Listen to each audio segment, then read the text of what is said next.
Tocantins, Palmas capital. Hoje é um dia mais, um dia novo aqui nessa cidade puxada com a política, né? Tudo bem, gente? Hoje temos umas convidadas muito especiais aqui no Jam Podcast, apresentando para vocês as direitinhas. Beleza, tudo bem, gente? Vou abrir os microfones de vocês. Tudo bem, Javier? Tudo. Pode se acercar bem no microfone. Puxar mais. Isso. Podem se acomodar, fiquem à vontade. Porque hoje temos uma fala bem especial, né? De novo. E desde Brasília temos outra convidada também, não é? Aqui temos na tela Bárbara Reis, de Brasília. Tudo bem, Bárbara? Bom dia a todos os ouvintes, bom dia a todos os participantes e você, Javier. Obrigada por essa oportunidade. Obrigado, Bárbara, por ficar com nós aqui esta manhã dessa fala interessante no contexto político que está acontecendo já há 3 dias já. 3 dias das eleições? Tem 3 dias. 3 dias. Meu Deus, como passa o tempo. Voando, né? Muito rápido. Rápido demais. Meu Deus. Então, vamos começar assim. Vamos começar com Bárbara, que ela é a líder do movimento homeschooling, não é assim? Olá, eu sou casada com Carlos Vinícius, tenho 3 meninos e sou advogada. Não tenho exercido, era servidora pública federal, não tenho exercido porque resolvi me dedicar durante esse momento de formação deles aos meus filhos, à formação acadêmica deles. Eu sou uma mãe educadora, pratico a educação domiciliar desde 2017, quando eu alfabetizei o meu filho caçula, que hoje já está com quase 10 anos. Ele nunca foi à escola, é bilíngue, fala português, inglês. Nós o alfabetizamos em casa e a partir desse processo de alfabetização, nós fomos estudando mais a respeito da educação domiciliar, nos encantamos e iniciamos ela integralmente com os nossos filhos mais velhos. O mais velho está com 14 anos e o segundo filho está com 12. Beleza. Bárbara, para iniciar essa conversação aqui, que é a educação domiciliar? Ou homeschooling, como se conhece, né? Isso mesmo. Internacionalmente é conhecido como homeschooling. No Brasil, nós adotamos o nome educação domiciliar. Há pessoas que falam educação no lar, há pessoas que falam educação familiar, mas internacionalmente é conhecido como homeschooling. O homeschooling ele é praticado e regulamentado, reconhecido em diversos países, como Japão, o Reino Unido, Inglaterra, Austrália, Singapura, Finlândia, Espanha, Portugal. E aqui na América do Sul, o Chile reconhece constitucionalmente a prática da educação domiciliar e nós nos lutamos para que no Brasil seja reconhecido legalmente. O que é a educação domiciliar? Os pais eles têm a primazia na condução da educação dos seus filhos quanto à transmissão de valores, moral, crenças e costumes, né, a vida cultural. E no homeschooling, na educação domiciliar, os pais assumem também a condução da educação acadêmica dos filhos. Não significa que os pais são aqueles que vão ensinar todos os conteúdos aos seus filhos. No homeschooling, os pais estão na condução, na direção da educação acadêmica dos seus filhos. Então, é como se esses pais resgatassem para si o trabalho que a maioria das famílias delega à escola como uma subsidiária dessa tarefa de educação. A escola é uma ideia recente, né? A escola como nós conhecemos hoje, essa educação, né, massificada, de uma quantidade de crianças numa mesma sala de aula, em 4 paredes, conduzida por um professor. Essa forma de educação que nós conhecemos hoje a escola, ela é algo recente, ela decorre ali de 1823, de 1800, da uma ideia prussiana, que é fruto da Revolução Industrial, ou seja, é uma influência da produção massificada que existia ali naquele momento e ela foi transferida para a educação. Mas a educação domiciliar, o homeschooling sempre existiu. Não é uma moda, não é algo do momento, né? O homeschooling é algo que sempre existiu e nós estamos buscando resgatar aqui no Brasil o reconhecimento dessa prática, que sempre aconteceu também aqui no Brasil, até a Constituição de 1937. A família era considerada a responsável prioritária pela educação de seus filhos, e a partir de então a educação escolar ou estatal era considerada como subsidiária.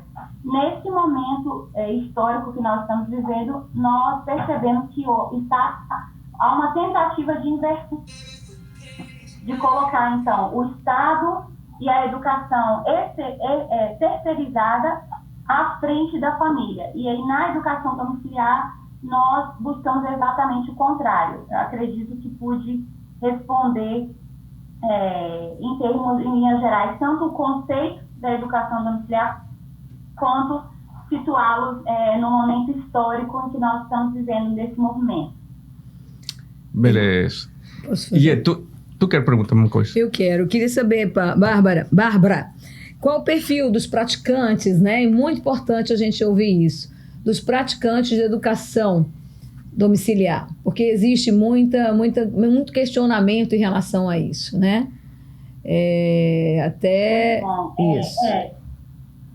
Tem pessoas que acreditam que somos poucos, que somos irrelevantes, ou que isso é algo praticado apenas nos palácios, uma educação de reis e rainhas, né? Mas isso acontecia na época do Império, ou nos regimes monárquicos. De fato, nesses regimes as famílias reais tinham tutores para os seus filhos, para a educação deles, porém esse preconceito ele não é fundado na realidade, porque aqui no Brasil nós temos, pelo fato de ainda haver muita perseguição, nós não temos um censo oficial, mas as associações têm feito pesquisas e nós acreditamos que nós já temos 70 mil estudantes domiciliares no Brasil, pelo menos 30 mil famílias. Aqui em Brasília, a gente acredita que já temos pelo menos 1.000 famílias praticantes que reconhecem publicamente que praticam, e temos muitas pessoas interessadas. O homeschooling não é praticado apenas por pessoas com uma formação acadêmica elevadíssima ou pessoas de alta renda, muito pelo contrário. Dessas pesquisas que foram feitas, mais da metade das famílias praticantes da educação domiciliar são famílias de classe média a baixa renda. Então, o homeschooling ele pode sim ser praticado por famílias que não têm grandes folgas financeiras e por famílias, inclusive, cujos pais não têm uma graduação acadêmica elevada. Isso não influencia na qualidade do resultado do homeschooling, porque o que influencia na qualidade, no resultado, no sucesso da educação domiciliar é que nós temos na educação domiciliar um perfil de pais e mães que são envolvidos na educação dos seus filhos e que amam os seus filhos. Os pais são aqueles que melhor conhecem as crianças e por isso mesmo eles são mais capazes de personalizar a educação dessa criança, oferecendo a ela aquilo que ela necessita. Então, as famílias praticantes da educação domiciliar, elas têm um perfil. São famílias extremamente dedicadas aos seus filhos, que fazem rearranjos de rotina, de orçamento, de sacrifícios para estarem mais presentes na educação dos seus filhos. E a educação domiciliar no Brasil e também no mundo, eu falo isso porque tenho estudado o tema e meu esposo é membro da Global Home Education Exchange. Em todo o mundo, as famílias educadoras que praticam o homeschooling são famílias de diversas rendas sociais e de diversas gradações acadêmicas. Mas, Bárbara, a gente sabe que se trata de uma liberdade educacional. A proposta não é fechar escolas, né? A proposta é nós termos essa liberdade de escolha. É isso? Muito, muito bom você falar isso, porque nós não estamos aqui para estabelecer um antagonismo, ou a escola ou a educação domiciliar. O que o movimento da educação domiciliar quer é que haja essa liberdade educacional. O Brasil, o país cresce quando há uma pluralidade de ideias, quando há múltiplas concepções pedagógicas, como fala na nossa Constituição, a respeito lá no capítulo da educação. O país somente se beneficia. A OIDEL, que é um dos órgãos de estudo da educação vinculado à ONU, ela tem uma pesquisa que demonstra que nos países onde há maior liberdade educacional, ou seja, maior amplitude de abordagens educacionais, esses países têm melhores desenvolvimentos e melhores resultados econômicos e nas pesquisas educacionais, como, por exemplo, exames como PISA, o PIRLS, que são aferições científicas da eficiência educacional de um Estado. Já se demonstrou que os países com maior liberdade educacional são países que têm melhores resultados educacionais, econômicos, e seus cidadãos são mais felizes. Então, nós não estamos aqui para abolir a escola. Há famílias que precisam da escola e tem que haver escolas de boa qualidade, sim, para as famílias que precisam da escola, mas as famílias educadoras querem a liberdade de educar os seus filhos de uma maneira personalizada, livre de um engessamento que, infelizmente, às vezes a escola traz para a criança. Ok. Bárbara, eu queria tirar uma dúvida com você. Você citou aí alguns países que a educação familiar já está consolidada e também já é considerada como um perfil. No Brasil, como que isso está? Como que está esse processo? É regulamentado já no Brasil? Como que funciona? Na prática, essas crianças, elas têm essa educação familiar? Como que é feito esse registro perante as instituições formais, né, que tem no país? Como que isso é feito na prática, para a gente entender um pouco melhor essa parte burocrática da educação domiciliar? Adriana Dias está falando com você, viu? É isso, não me apresentei. Adriana, obrigada, tá? Obrigada pela oportunidade. Ou seja, você está me perguntando como o Estado trata e enxerga as famílias educadoras. Então, isso já está regulamentado também no Brasil, né? Como que está esse processo de regulamentação? O Estado brasileiro, né? Como é que o Estado, ou seja, o sistema estatal, olha para as famílias educadoras, para esse fato social, porque é um fato social, a gente não pode negar, né? As leis, a regulamentação, ela tem que acompanhar os fatos sociais e como é que o Estado está tratando essas famílias. Em 2018, o STF julgou um processo que foi oferecido por uma família de Canela, em que eles pediam o reconhecimento do direito de educar sua filha em casa. Era uma família que guardava o sábado. Eu não tenho certeza agora se eles eram brasileiros judeus ou se eles tinham uma religião conectada a isso. E eles não estavam encontrando em sua localidade uma educação que respeitasse essa linha cultural deles. Ora, nós falamos de minorias, falamos de defender e respeito à soberania dos povos, às culturas, e, no caso, essa família foi considerada que não tinha o direito de praticar a educação domiciliar. Eles recorreram até a última instância e ali no STF houve um sobrestamento em 2016, eu tinha falado 2018, mas só ambientando. Em 2016, esse assunto ficou sobrestado para que o STF se debruçasse sobre o tema. O julgamento veio em 2018. E nesse julgamento em 2018, que vale muito a pena ler a ata da sessão de julgamento, e conheceu os votos, a educação domiciliar recebeu o reconhecimento de ser recepcionada pelo ordenamento jurídico brasileiro, ou seja, foi considerada como recepcionada pela nossa Constituição, que não era inconstitucional, muito pelo contrário. Os tratados de direitos humanos, dos quais o Brasil é signatário, e que preconizam esse direito natural de educação dos filhos.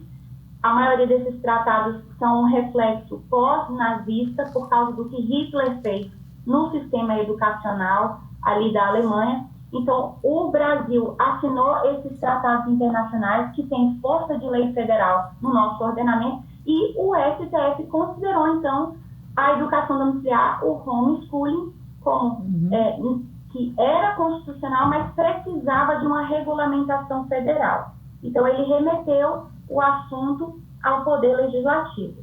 Desde 1992, existem projetos na Câmara dos Deputados, da Câmara Federal, pedindo a regulamentação da educação domiciliar. O que nós vemos é que esses projetos se arrastaram por anos, até que em 2012, o deputado Lincoln Portela, de Minas Gerais, ofereceu um projeto de lei e lutou por esse projeto de lei. A ANED, que é a Associação Nacional da Educação Domiciliar, foi estabelecida em 2010, e então se começou uma luta mais estruturada pela educação domiciliar. Em todo esse período, a gente viu obstruções na regulamentação.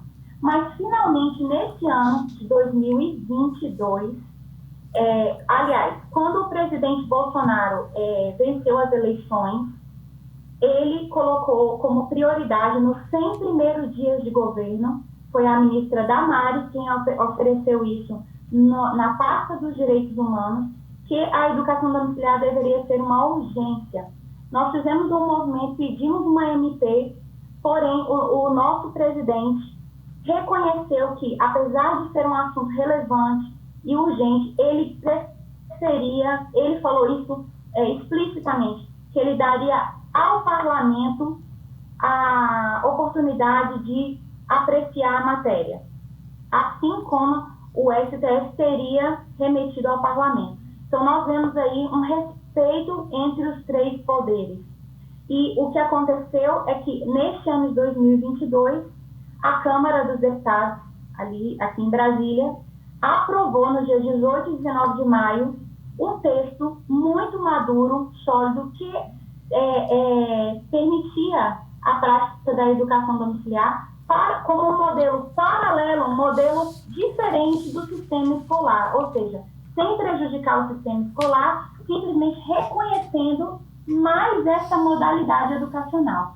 E aí o projeto foi remetido ao Senado. No Senado está sob a relatoria do senador Flávio Arnes, e então nós estamos lutando para que urgentemente seja apreciado, porque há anos as famílias aguardam uma entrega do Poder Legislativo. E isso é muito ruim para a sociedade, essa demora, porque essa demora causa nos cidadãos uma descrença no poder, né? Nesse Poder Legislativo, que nós não queremos que essa descrença aconteça, nós queremos que as instituições sejam respeitadas, mas as próprias instituições precisam respeitar a si mesmas. Então, o projeto de lei está no Senado, e o que tem acontecido com as famílias? Muitas famílias estão sendo perseguidas judicialmente. Elas provam que estão oferecendo o ensino para os seus filhos. As crianças até mesmo fazem avaliações, mas elas são acusadas de quê? De abandono intelectual. A deputada Bia Kiss, a Cris Tonieto e Grace Elias, algumas deputadas muito sensíveis aqui na Câmara Federal, na Câmara dos Deputados, ofereceram um projeto para descriminalizar, ou seja, para dizer que famílias que estão oferecendo educação em casa, muitas vezes superior a que seus filhos estariam recebendo numa escola pública, não possam ser consideradas criminosas. Então, isso é algo que nós sofremos muito. Nós estamos fazendo o melhor pelos nossos filhos e somos marginalizados. E eu vou aqui pontuar mais uma coisa. No sul do Brasil, muitas famílias estão recebendo processo, e tem uma família que, de uma forma muito extrema, está ameaçada de perda da guarda do filho. Isso é um absurdo da criança ser colocada em uma família substituta, diferente da própria família da criança, simplesmente pela imposição de colocar a criança na escola. A mãe percebia que o filho estava com dificuldade de aprendizagem, não estava se desenvolvendo bem, e na pandemia ela começou a desenvolver o homeschooling com seu filho e quis continuar. Então essa família foi denunciada, ela é uma advogada, ela é uma mulher conservadora posicionada na cidade, e o que ela sente é que é uma perseguição pessoal com a família dela. Então esse tipo de coisa é inadmissível num Estado livre, num Estado democrático. Então, assim, as famílias educadoras não podem ser confundidas com famílias não protetivas. Então, nós precisamos muito de debates como esse, de oportunidades como essa, de legisladores que compreendam a prática, de juízes, de promotores que compreendam a prática, para que esse tipo de injustiça tenha um fim no nosso país. Beleza. A gente está conversando com Ied Nogueira, Adriana Dias, Cláudia Duarte e Bárbara Reis. Cláudia Dantas. Cláudia Dantas e Bárbara Reis, desde Brasília, líder do movimento Homeschooling. Gente, tem alguma outra pergunta para Bárbara? Só mais uma questão. Você falou aí das avaliações, né? Que essas crianças faziam avaliações e mesmo assim estavam sendo perseguidas. Então, eles têm que fazer avaliações sistemáticas para essa comprovação, como no caso, numa escola tradicional, você tem um histórico escolar lá com as notas de todas as disciplinas. Eles fazem como que é esse processo? Obrigada por essa pergunta, porque você tinha mencionado na pergunta anterior e ficou realmente faltando falar sobre como é que se dá, então, a formalização da educação da criança, ou seja, essa questão de histórico, essa questão de verificação da aprendizagem através de avaliações. Na regulamentação, isso está previsto no projeto de lei que foi aprovado na Câmara, que as famílias estarão ligadas a uma instituição de ensino, pública ou privada, da sua escolha, e as crianças farão avaliações anuais. Isso está no projeto de lei. Essa avaliação que eu mencionei, ela foi feita em sede do processo. No processo, os pais pediram para demonstrar que os filhos tinham educação acadêmica, às vezes até mais avançada do que o seu nível de faixa etária, e ainda assim as famílias eram perseguidas. Mas hoje, como é que as famílias que já praticam a educação domiciliar têm feito hoje?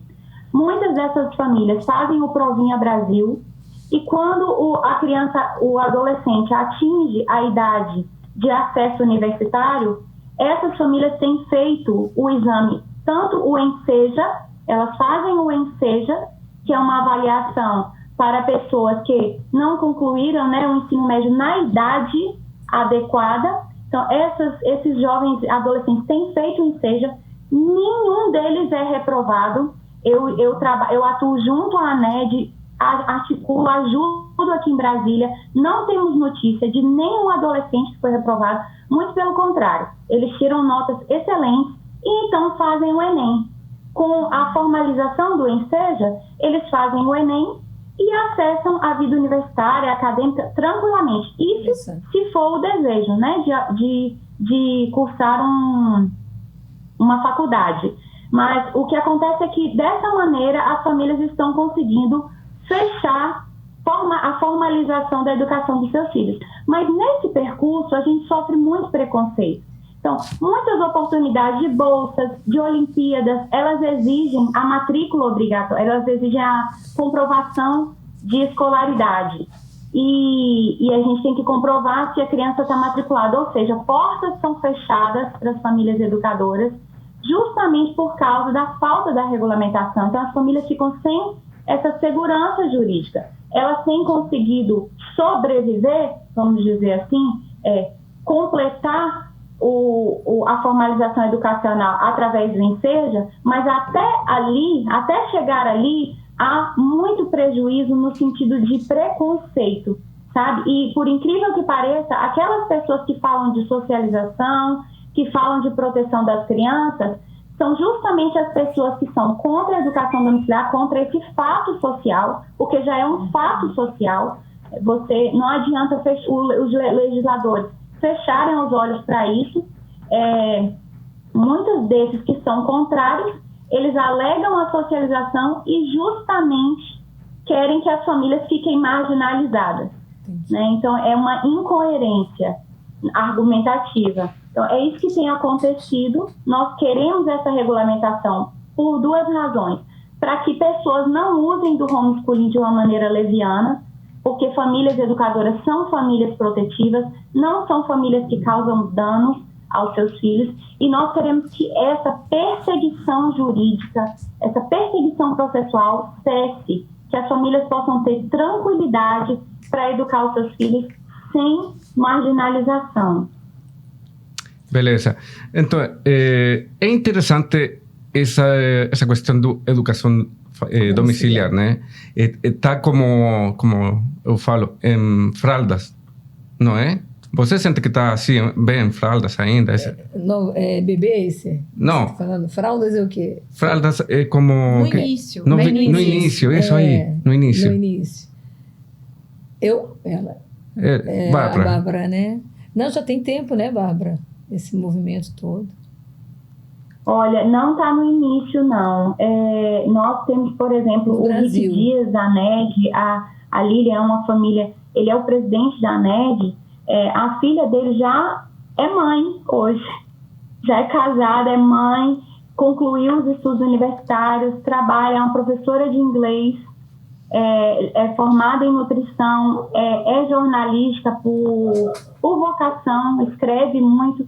Então, assim, essas famílias, elas vieram há muitos anos lutando. Eu não sei se vocês já ouviram falar do caso do Kleber Nunes, que chegou, sim, a ser condenado. Os filhos deles foram premiados em prêmios tecnológicos e científicos na Campus Party, e hoje esses meninos são empregados de empresas norte-americanas porque não receberam na sua terra, no seu país, o amparo que poderiam receber. Eu não sei se vocês sabem o caso da Elisa Helmer, que é uma jovem homeschooler paulista que passou em 5º lugar em engenharia civil na USP, e ela foi-lhe negado cursar o curso que ela aprovou no vestibular, a proficiência dela para cursar, porque ela era homeschooler.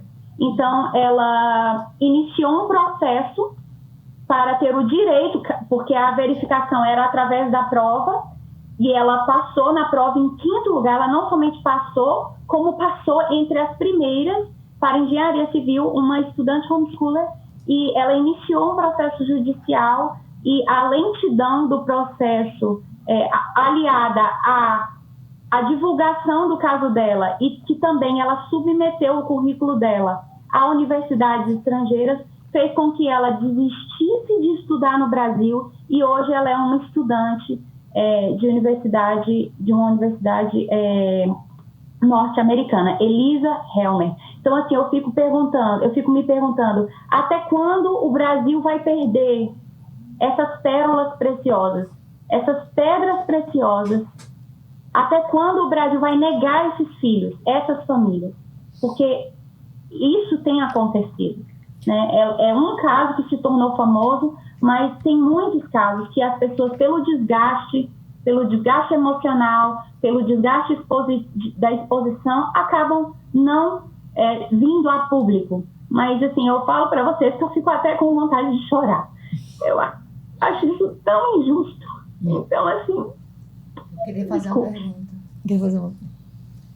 Bárbara, meu nome é Cláudia Dantas.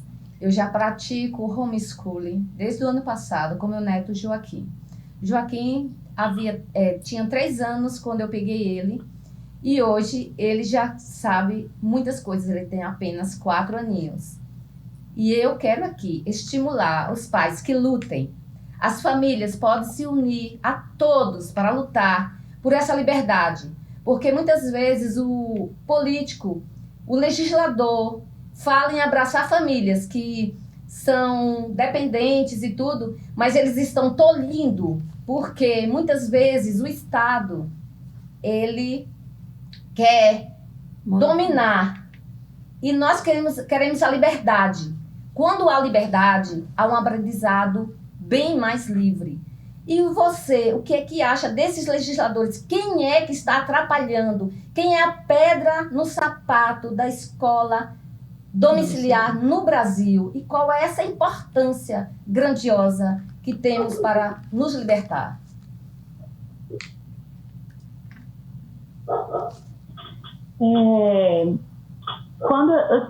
Tem quase uma década que eu participo de audiências e debates a respeito da educação domiciliar. E os argumentos contrários são como um disco quebrado, sempre iguais. É a questão da socialização e é a questão de abusos contra a infância. Eu acho curioso que a maioria desses que falam contra abuso infantil, que querem proteger as crianças, em debates a respeito do aborto, eles são favoráveis ao aborto. É uma incoerência muito grande. Então, a maioria dos que são contrários à educação domiciliar são pessoas que têm um projeto de governo e de Estado gigante. Eles querem neutralizar a individualidade, a pessoalidade, eles querem transformar as pessoas em números, transformar as pessoas em coisa, objetificar as pessoas e quebrar a identidade delas. Então, a família nos concede isso, ela nos concede identidade, ela nos concede conexão, sabemos quem somos, sabemos para onde vamos e temos uma história. Então, aqueles que têm um projeto de governo, de revolução, de destruição da nossa civilização cristã, ocidental cristã, e querem trazer um novo tipo de Estado, uma nova cosmovisão, geralmente são esses que são contrários à educação domiciliar. Nós estamos abertos a dialogar.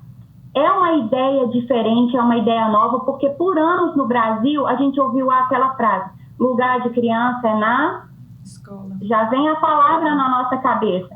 Por quê? Porque havia um combate ali ao trabalho infantil, que de fato foi necessário combater. Nós não queremos de forma nenhuma retroceder, mas o lugar da criança, a gente está aqui para dizer, o lugar da criança é com a família dela. A família tem a primazia, sempre teve, e se queremos ser uma sociedade saudável, precisa ser assim. Nós temos que mudar a narrativa de que família é um perigo, a escola é que protege a criança, o Estado é que está atento com o que é melhor para as crianças. Esse tipo de narrativa é perniciosa. É perniciosa. Se vocês querem combater a falta de liberdade, nós precisamos resgatar que o Estado seja menor, que o Estado sirva ao cidadão e não o contrário, e resgatar essa confiança no cidadão. Nós não somos crianças. Nós não precisamos de alguém para nos dar mamadeira nem chupeta, para tratar o cidadão como se ele não soubesse o que ele tem que fazer com a vida dele, o que ele tem que fazer com os filhos dele, o que ele tem que fazer com a casa dele. O Estado tem que ficar de fora das nossas casas. Cada pai, cada mãe é adulto e tem a capacidade de gerenciar o seu lar e a sua família. Esse tipo de narrativa é inadmissível. Uma pessoa que quer defender um Estado sadio, eu acho que o coração, o core do debate está nisso. A forma como as famílias são vistas. As famílias precisam ser protegidas. Quem pensa o contrário disso não está buscando o bem do Estado, está buscando destruir a nossa civilização cristã ocidental. E nós temos visto, Bárbara, nossa história educacional, a linha marxista está adentrando, tem abraçado nossa família exatamente isso. O que eles querem? Propriedade privada extinta, querem liberdade religiosa também extinta e família. E a gente sabe que é isso, querem Estado maior e dominar nossas crianças. Então nós precisamos... Oi? isso está no Manifesto Comunista, né? Isso, Tá lá. comunismo. Quem quiser pode ir lá ler. Não é uma invenção, não é narrativa, não é, como se diz, né, teoria da conspiração. Está lá escrito no Manifesto Comunista. Por isso eu achei interessante te chamar a Bárbara, viu, Javier? Com as direitinhas aqui, porque nossa pauta é conservadora, né, meninas? Com certeza. E assim, a gente é a favor da liberdade, nós sabemos assim que a democracia ela existe, mas ela tem tido esse fio de privação na nossa liberdade. Onde não tem liberdade, realmente não há democracia. Agora, a gente chama você que é novo candidato ou parlamentar para discutir, propor leis que realmente protejam as famílias educadoras, as leis, como a gente falou, os projetos que descriminalizam, né? Famílias que adotam educação domiciliar. Então, a gente está aqui exatamente para propor e para combater e para ajudar essa pauta, viu, Bárbara? A gente está se oferecendo, desafiando aí como candidatas, eu falo por mim principalmente, que eu te conheci, te convidei, né? E quis apresentar as direitinhas para você, porque nós somos um grupo de alguns candidatos que eu creio que alguns não conheciam essa proposta, outros sim. Mas eu convido você, parlamentar, você, candidato, a trabalhar esses projetos e leis que blindem as famílias educadoras quanto a essas narrativas equivocadas. E nós vamos abraçar essa causa, viu, Bárbara? Falo como Iete Nogueira e candidata também, tá bom? Beleza. Eu agradeço essa oportunidade, tempo de conversa. Muito obrigada. Não é um tema irrelevante. Obrigada pela sensibilidade de vocês. É um tema que tem a ver com resgate, justamente que você falou de liberdade. E sem liberdade não há verdadeira democracia. Exatamente. Obrigado, Bárbara, por sua participação, sua disposição novamente aqui no Jam Podcast. É importante a comunicação, certo? E transmissão dessas ideias inovadoras aqui no Brasil. Muito obrigado, Bárbara. E a gente se despide de você, mas as direitinhas ficam aqui para continuar falando. Muito obrigado. Beijo, até mais, Bárbara. Beijo, Bárbara. Obrigada aí pelos esclarecimentos. Tchau, tchau. Obrigada. Tchau, tchau. Beleza.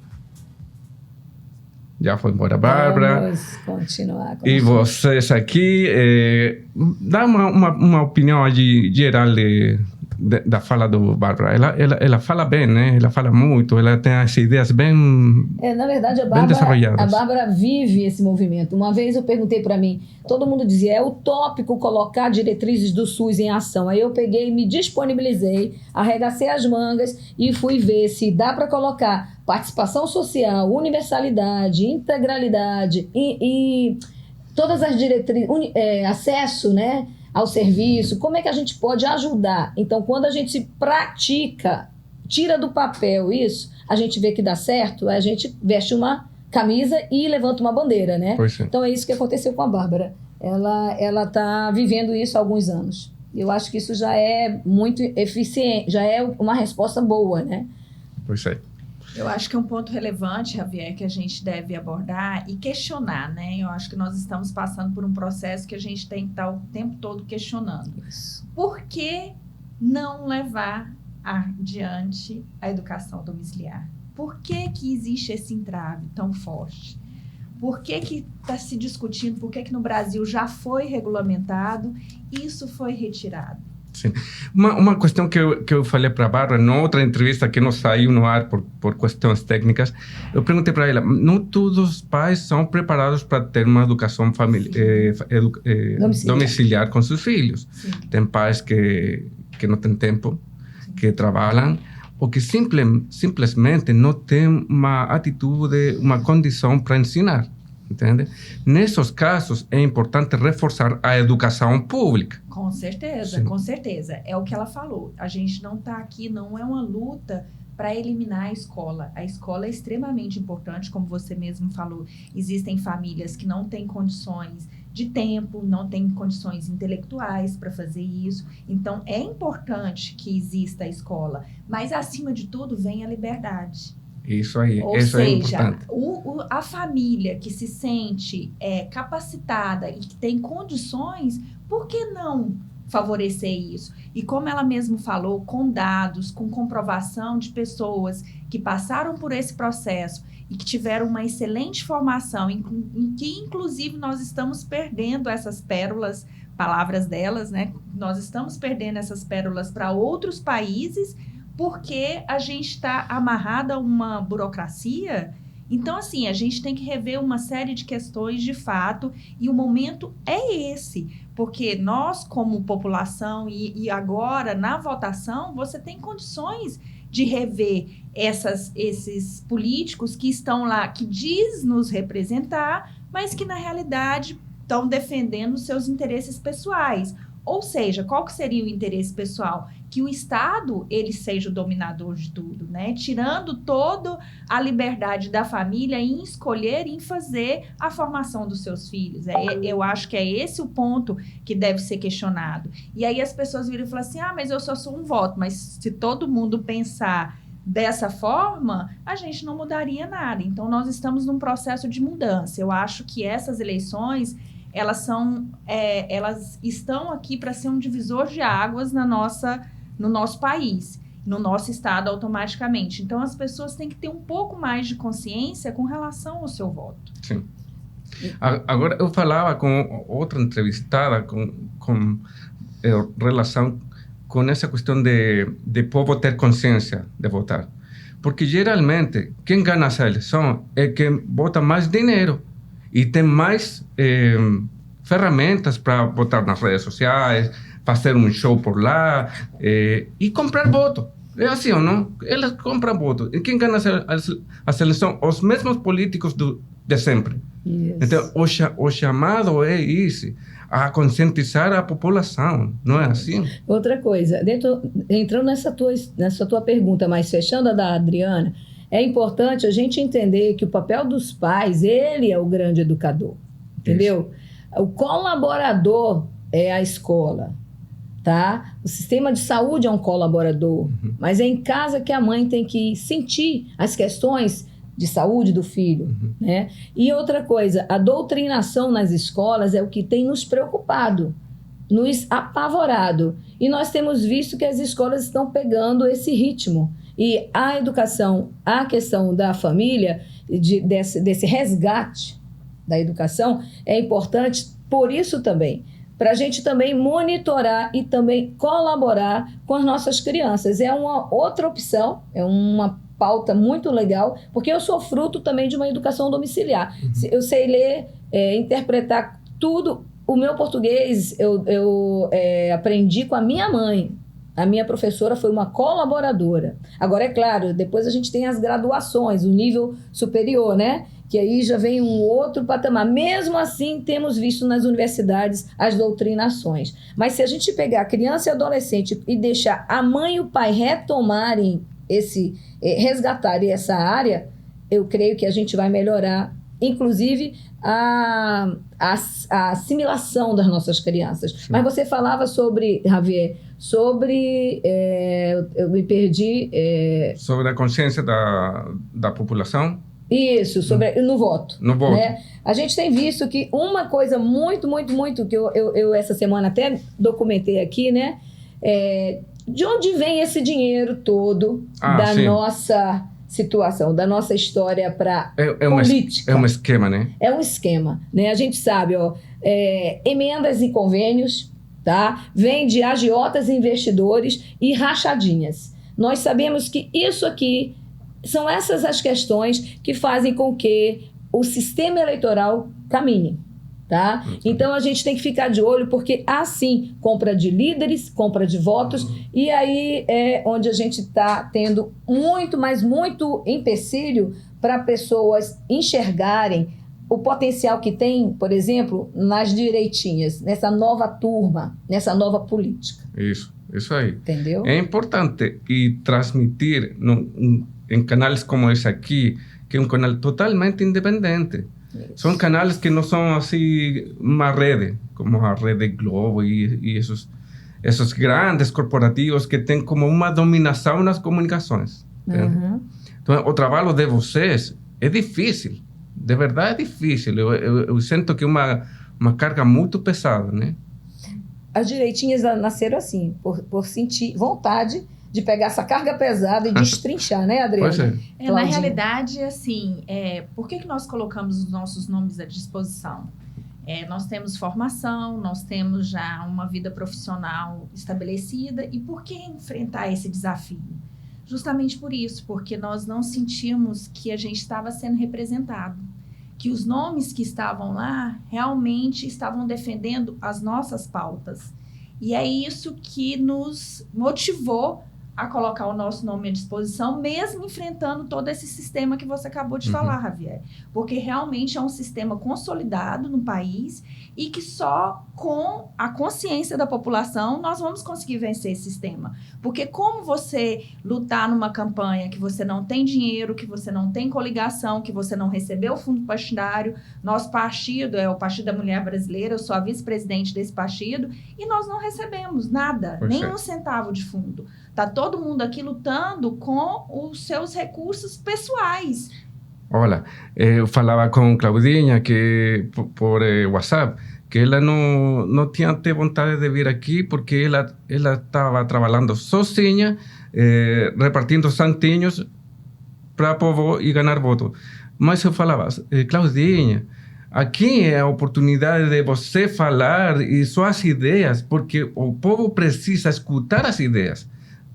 Eu penso assim, o povo não precisa um santinho, o povo precisa novas ideias. O povo precisa conhecer a Claudinha, que pensa a Claudinha, quais são as suas ideias para melhorar o Brasil. Essa é a ideia, não é assim? Eu penso muito, desde que eu cheguei aqui em 2000, na política, não é? Eu sempre acompanhei e sempre fiquei muito triste, porque era um estado muito novinho e já nasceu corrompido. E só tem afundado na corrupção. Então, o que fazer para conscientizar o tocantinense a refletir isso que vivemos, né? Então, nós temos de entrarmos e pedirmos a eles, confiem, nós somos também uma solução, não é? Renovar. Eu tenho vontade de trabalhar, melhorar a condição escolar. A escola, gente, não é para doutrinar. A doutrinação veio por causa do marxismo cultural. Pois é. E temos aí um aparelhamento no Ministério Público. Tem todas as instituições, é do marxismo cultural. Então, vem a instituição que é para nos defender e ela está nos atacando.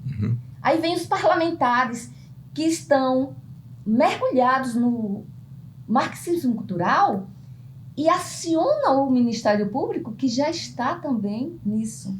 E eles fazem a aliança e vêm atacar a família. Por isso que as famílias que se colocaram à disposição para cuidar dos seus filhos estão sendo atacadas. Sim, sim. É assim, é porque o sistema está fazendo as crianças como autônomos. Ou seja, eles não estão preparados para um raciocínio. Eles estão preparados para sair, procurar um trabalho e pronto. E, Javier, dentro disso aqui, hoje em dia nós temos o ensino virtual, né? É aplaudido, é abraçado, é apaixonante por quem, né, vive disso. Mas o que eu penso? É uma liberdade educacional também. Por que não homeschooling? Mas dentro do aparelhamento, também uma coisa que preocupa e que nós nos disponibilizamos para ser as direitinhas, né? Por que veio as direitinhas? Porque nós somos de direita, viu, gente? Somos bem comportadas também, mas a gente também apronta muito também.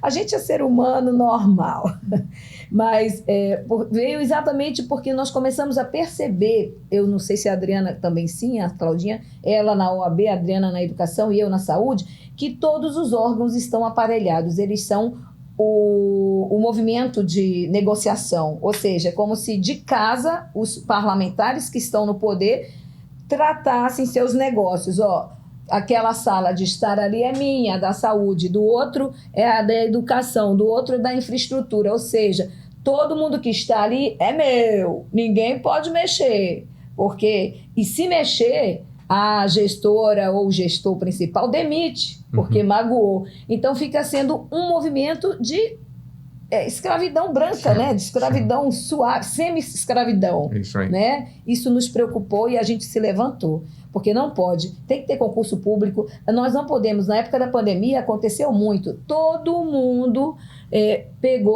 ficou em casa, porque nós somos concursados e contrataram milhares de pessoas. Foi uma inteligência muito grande. E esse contrato fez com que os gestores, principalmente de esquerda, comandassem os votos na época da prefeitura, na época de escolher. E esse comando foi virando dessa maneira. Por isso que acabou, acho que foi a Bárbara que falou, nós ficamos, o contratado ficou na mão do político. Então não existe mais necessidade de nem fazer política, é só dar um contrato, fechar uma prefeitura, fechar um prefeito e uma secretaria. Se você tiver ali já, sei lá, 50 mil votos, sei lá, tudo isso, você já nem sai de casa. Foi isso que a gente viu, né? Muita gente sem sair de casa e todo mundo indagando a gente. Por que ninguém mais vem na rua? Pois é. Os candidatos, né? Isso aí. E aí, como já no final da campanha, praticamente, vocês se sentem agora, estão assim, cansadas? É muito puxado fazer campanha sem um apoio financeiro? Coloca puxado nisso, Javier. Muito difícil. É difícil, né? Na realidade, assim, o que a gente tem sentido? Que eu e a Iete, a gente está caminhando muito juntas e a gente percebe isso claramente. As pessoas estão numa desmotivação enorme com relação ao voto. Você chega em muitos, até hoje, as pessoas viram e falam assim, não, eu só vou votar para presidente, eu não tenho os demais candidatos. Ou seja, por quê? Porque os políticos, eles perderam a credibilidade. A população, elas não acreditam mais que o político pode ser a solução para os seus problemas, para os seus anseios. E isso a gente precisa mudar. Outra coisa que assim, me preocupa muito também, eu acho que é uma coisa que você pode até reforçar, Javier, é a questão da abstenção. As pessoas, a quantidade de pessoas falam assim para mim, eu falo assim, nossa, Adriana, seu nome é muito bom, mas eu vou estar viajando, eu não vou conseguir votar em você nesse pleito. Muito. Então, como que as pessoas, elas deixam de votar, que é o seu poder na hora da mudança, é o que você tem nas mãos de mudar o que está aí para fazer uma viagem, para ir fazer outras atividades, ou porque o seu título eleitoral não é o local onde você reside. Então, as pessoas precisam ter um pouco mais de cuidado com relação a isso, porque a abstenção nos nossos países vizinhos, foi a causa de escolhas catastróficas e que as pessoas estão sofrendo em função disso. Então, pensar assim, não, mas é só um voto, volta de novo, é só um voto, mas é um voto que vai fazer a diferença, vai fazer muita diferença. E nós estamos em um momento de eleição importantíssimo. Para mim, hoje em dia, a eleição está igual a Copa do Mundo, nós temos que torcer e fazer o time ganhar. E o nosso partido é o Brasil, entendeu? Precisamos desse movimento. Pois é. E agora, qual é a esperança das direitinhas daqui para frente? Primeiro, acho que ganhar a eleição, né? A primeira esperança. Essa é a principal. A segunda esperança. E a segunda esperança, o que vai continuar as direitinhas como uma coalição, como um grupo de mulheres assim, trabalhadoras, comunicadoras? Como vai ser? Eu creio que sim, eu creio que nós já somos as direitinhas há muito tempo. A Adriana tem uma causa muito bela desde 2015, 14, até antes, né, Adriana? Eu também tenho vindo aí desde 2018 com mais intensidade. Então, assim, as direitinhas nunca mais vão deixar de ser as direitinhas. A gente abraçou uma causa muito, muito nobre, que é a nossa pátria, né? E isso nos deixa motivadas. Agora, como partido, como grupo, a gente vai entender o processo, eu acho que depois do movimento todo. O que preocupa muito as direitinhas é exatamente a questão das propostas e do eleitor, né, dessa cultura eleitoreira, de não entender que se nós tivermos o PT de volta, né, nós vamos ter ideias como despenalização do tráfico de volta, tá certo? Sim. Nós vamos ter a descriminalização do furto, nós vamos ter o desencarceramento em massa de criminosos. Então, essa é uma preocupação muito grande. O controle da imprensa e a censura prévia da internet, o fim do teto de gastos permitindo ao governo, tá, se endividar descontroladamente.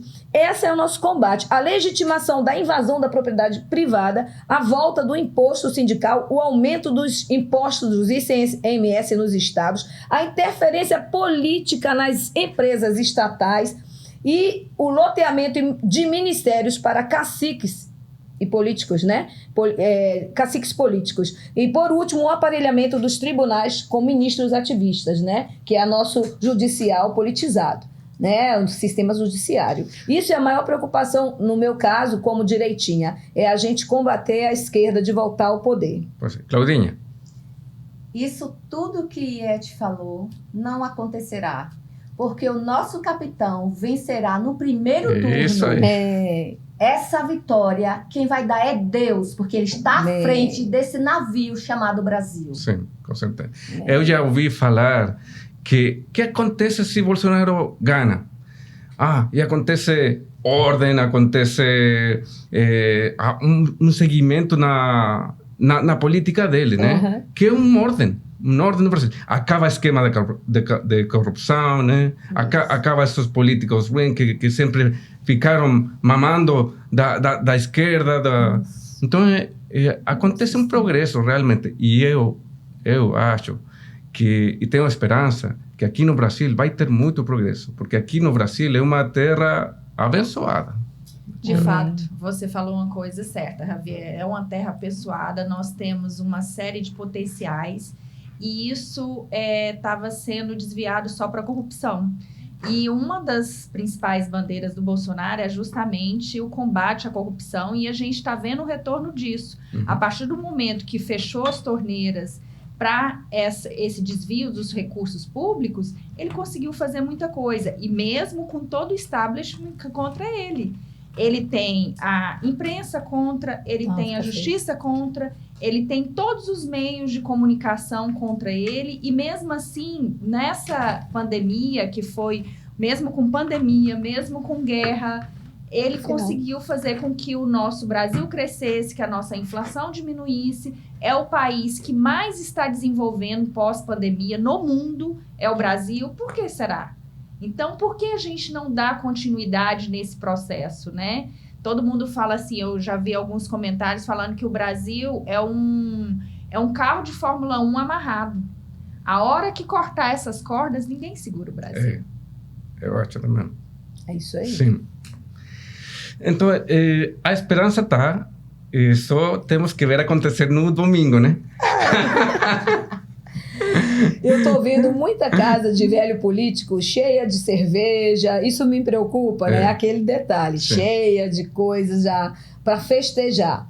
Aí eu fico pensando, como é que eles têm tanta certeza, né?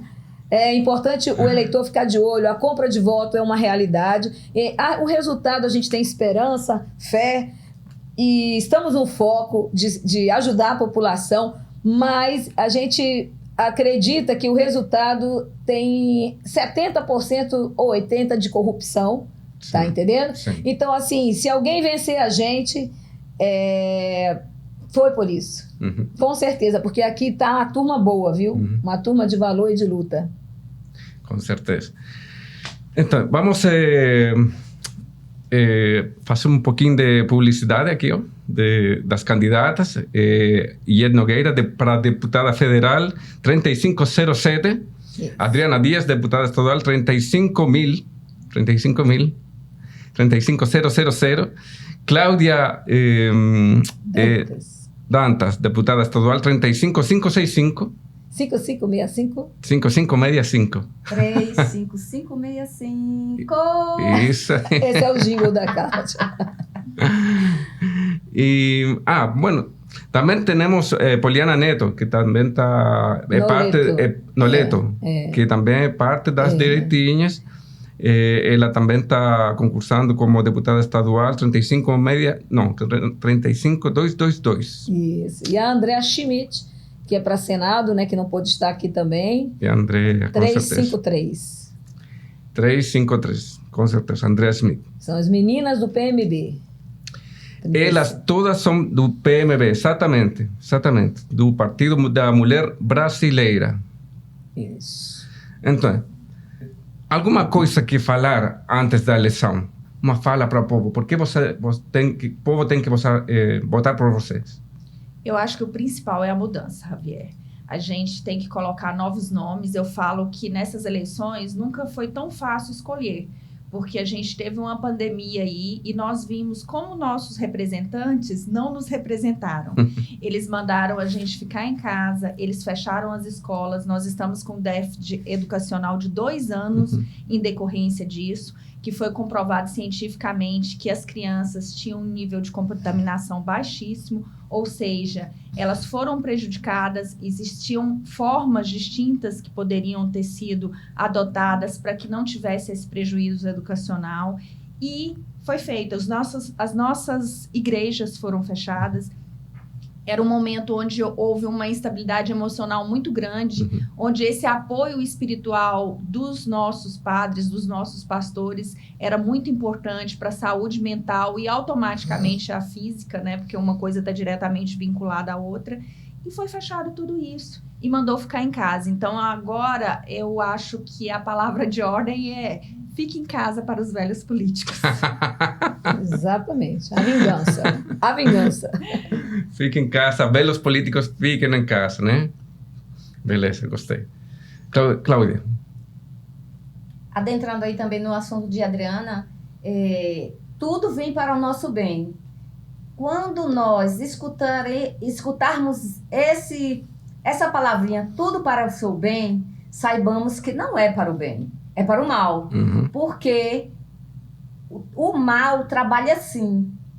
E tem um livro, 1984, não sei se você conhece. De George Orwell, né? Sim, de George Orwell. George Orwell. Tem lá, tudo ao contrário, gente. Quando é paz, é guerra. Quando diz que é para o seu bem, é para o seu mal. E foi o que aconteceu na pandemia, né? Os médicos falando que não haveria essa letalidade, como estavam falando. E os meios de comunicação receberam muito dinheiro de globalistas. Para quê? Para nos tomar pelo medo. Sim, e isso aí adentrou na casa de todas as pessoas, menos na minha. Eu não fiquei nem um pingo com medo, porque eu só tenho medo de não ir para o reino dos céus, porque a terra aqui é passageira. E nós não somos cobaias, eles usaram como cobaias, não pode.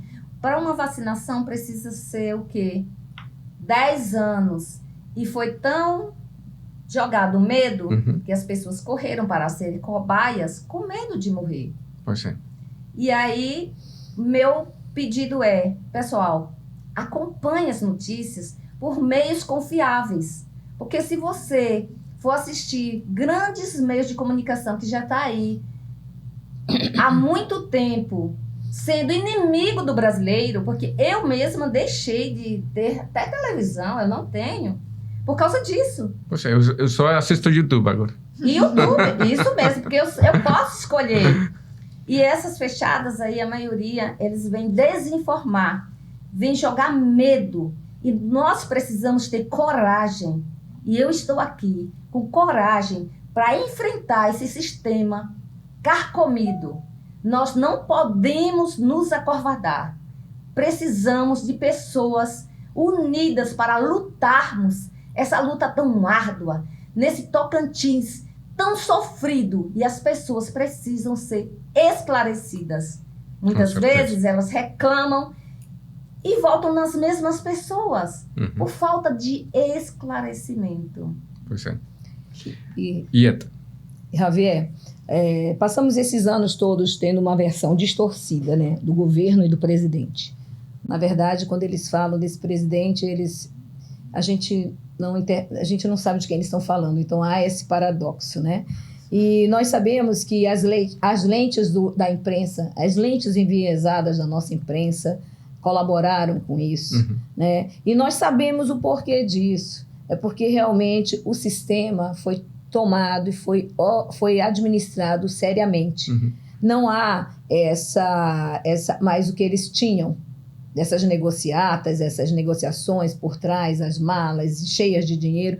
Então, nós estamos aqui para alertar o povo. Exatamente por isso, nós nos disponibilizamos, porque nós precisamos ajudar o capitão e ajudar o país, mas sabemos que Deus está acima de tudo e de todos. Nós jamais tiramos de Deus o que realmente é de valor e de poder. Mas nós entendemos que Deus, ele capacita quem quer ser usado. E Bolsonaro fez isso. Somos bolsonaristas? Sim. Bolsonaro um dia vai passar? Sim. Mas para isso nós precisamos agora dele, para ele consertar um pouco mais o que a pandemia planejada estragou. E aí nós estamos aqui com esse objetivo de ajudar o capitão, de ajudar a nação e de ajudar essas pautas de Deus, pátria, família e liberdade. É essa a nosso maior clamor atualmente, porque nós estamos vendo sim, e quero falar com o eleitor que tem dúvida, que vai votar em nulo, vai votar branco. Não faça isso. Seu neto, no futuro, passa no túnel do tempo e vê o seu neto, olha para o seu filho, para o seu bisneto e vê esse seu voto de hoje, de agora, pode ser decisivo para esses seus netos, talvez filhos até, né? A gente sabe que precisa de um tempo longo para consertar essa nação, mas a nação, ela, como a Claudinha disse, a Adriana, ela é um celeiro do mundo, sim, e ela tem chance porque Deus está conosco, mas precisamos que o povo entenda que Deus não vota, ele usa a gente e o nosso dedinho precisa estar ligado com a nossa consciência, né? E interpretação correta. Saibam que durante esses meses, esses 4 anos, houve uma leitura equivocada de Bolsonaro. Estudem mais e busquem. E nós, de direita, lemos muito bem e corretamente o que ele fez. E vimos que ele salvou, sim, o Brasil numa pandemia desastrosa, mandando dinheiro a rodo para salvar. E cadê esse dinheiro? Os hospitais, fui ontem visitar com a Claudinha, continuam a mesma coisa, sabe? Os postinhos de saúde, todos cheios de mofo. Então, a gente precisa ver isso. Precisamos usar os nossos assessores, É isso, gente. Versão distorcida do governo e do presidente é o que a gente está combatendo aqui. Tá bom? Beleza. Então, aplausos para vocês. As direitinhas, senhoras e senhores. Esqueci disso aqui. O nosso... Aí, ó. Mostra aí. Quem é esse é o governador, Esse né? é o nosso governador, que eu queria chamar a atenção, né? É uma oportunidade, uma esperança nova para o nosso país, juntamente com o nosso presidente Bolsonaro, as direitinhas, e temos muitos meninos bons no nosso grupo. E é Deus, pátria, família e liberdade. Beleza, muito bem. Bem, parabéns para vocês, porque a verdade é que vocês têm árduo trabalho bem pesado. Apesar de tudo, vocês estão na frente aí, trabalhando pelo povo, pelas ideias novas, pelo Brasil novo, e vai para frente, vai dar sucesso. Muitos parabéns para vocês. Muito obrigada. No dia domingo, espero vocês que todas tenham um novo cargo de política, né? Amém. Obrigada, Javier. Deputadas. Você também foi um presente de Deus pra gente. Muito obrigada. Não, obrigado a vocês. Até mais. Gente, não se perca. Curte nosso canal, Jam Podcast no YouTube, procura aí e siga o Instagram, tá? Participa porque vamos ter novos convidados, depois vamos começar com empreendedorismo. A política já está acabando, mas a gente está pendente da política e os acontecimentos local e do Brasil tudo, tá? Beleza, gente. Abraço, beijos e até a próxima.